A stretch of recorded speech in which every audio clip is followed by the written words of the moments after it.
ξέρεις εγώ τι ψυχή ήταν εδώ, η ηγουμένη και η ηγουμένη και οι αδερφές της, δεν θυμάμαι πόσες είπε, ήταν πολλές πάντως, μεγάλο το νούμερο.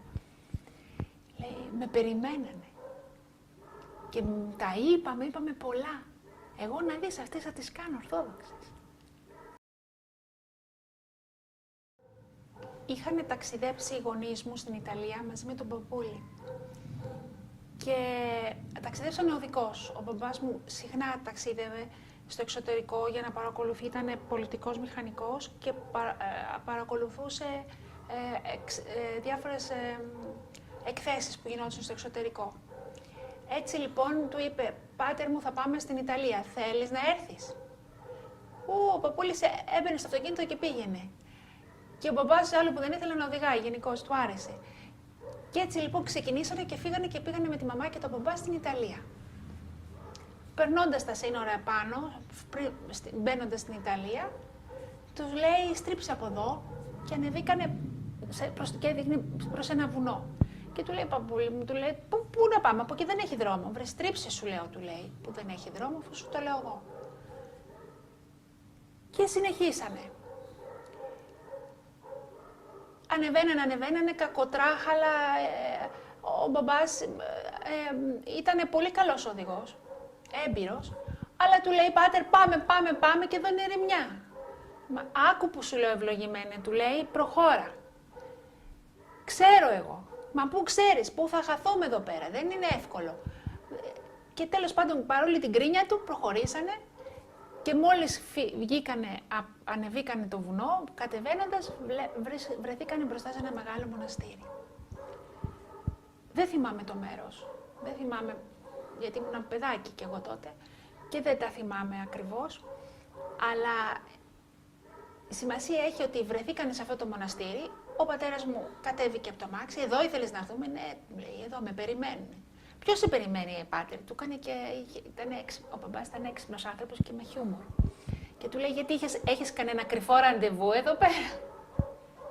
Του λέει, έλα βρε, περίμενε εδώ πέρα εσύ με την Έφη, εγώ του λέει, έχω δουλειά. Μα του λέει, πάτερ, τι λέτε, αυτό εδώ είναι γυναικείο μοναστήρι, δεν αφήνουνε κανένα να μπει μέσα.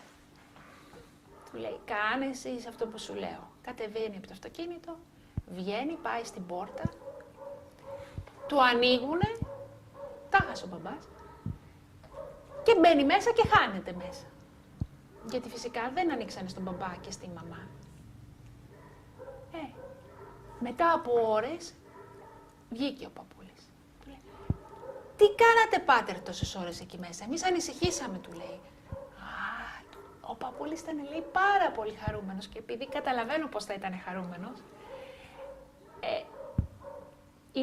έλαμπε, λέει, ολόκληρος και έλεγε, και του είπε του μπαμπά μου, ξέρεις εγώ τι ψυχή ήταν εδώ, η ηγουμένη και η ηγουμένη και οι αδερφές της, δεν θυμάμαι πόσες είπε, ήταν πολλές πάντως, μεγάλο το νούμερο. Λέει, με περιμένανε και τα είπαμε πολλά. Εγώ να δεις αυτές θα τις κάνω ορθόδοξες, του είπε του παππούλη. Του μπαμπά μου. Και ο πατέρας μου λέει, τι λέτε πάτερ, του λέει, μα αφού αυτές είναι καθολικές. Βρε παιδί μου, είναι αγνές ψυχές. Τόσο αγνές ψυχές, πόσο καιρό είχα να δω. Και δεν μίλησε ο μπαμπάς και η μαμά. Και γυρίσανε και μια χαρά βρήκαν τον δρόμο, τους πήγε ο παππούλης δηλαδή και συνεχίσανε. Αλλά έλεγε ο μπαμπάς μου, πες μου βρε παιδάκι μου, τι έλεγε τώρα ο παπάς άνθρωπος εκεί μέσα τόσες ώρες, που αφού δεν ξέρει Ιταλικά και πώς ήταν δυνατόν να συνεννοηθήκανε. Και τον ρώτησε προφανώς, υποπτεύομαι, και πρέπει να μην του απάντησε ο παππούλης, να μην του είπε. Γιατί ο μπαμπάς ήταν άνθρωπος ορθολογιστής, των θετικών επιστημών. Δεν ήταν τυχαίος, ήταν από τους καλύτερους μηχανικούς στη χώρα. Έχει φτιάξει πάρα πολλά δρόμους, λιμάνια, αεροδρόμια. Δεν ήταν τυχαίος, τον καλούσαν στην Αμερική για τη γνώμη του παντού. Δεν ήταν τυχαίος άνθρωπος.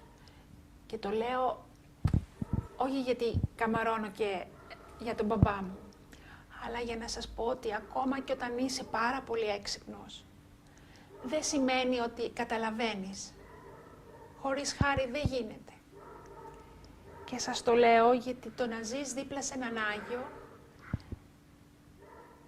δεν καταλαβαίνεις πράγματα. Μόνο να νιώσεις μπορείς. Όσο και έξυπνος να είσαι.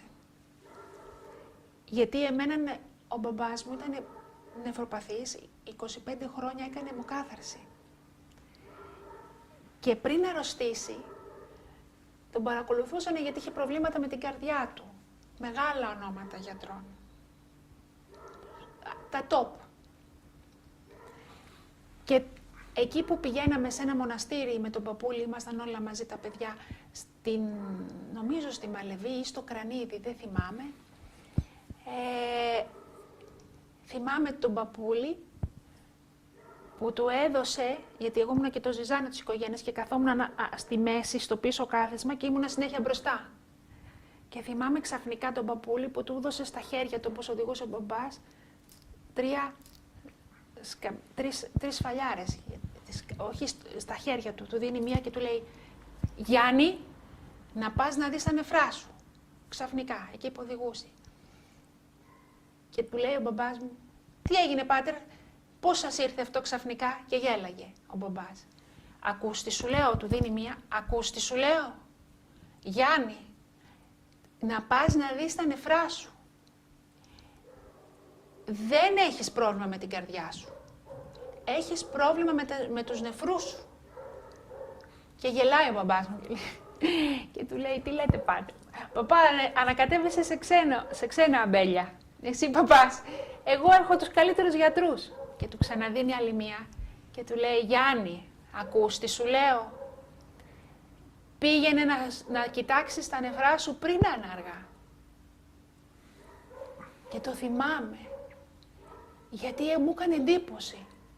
Γιατί ο παππούλης ήταν αυστηρός και κοφτός, τη φωνή του, δηλαδή συνήθως η φωνή του ήταν σιρτή και γλυκιά. Και ξαφνικά είχε γίνει κοφτός, γι' αυτό τον θυμάμαι. Και ο μπαμπάς μου είπε, γέλασε και δεν του έδωσε σημασία. Και περάσανε μήνες,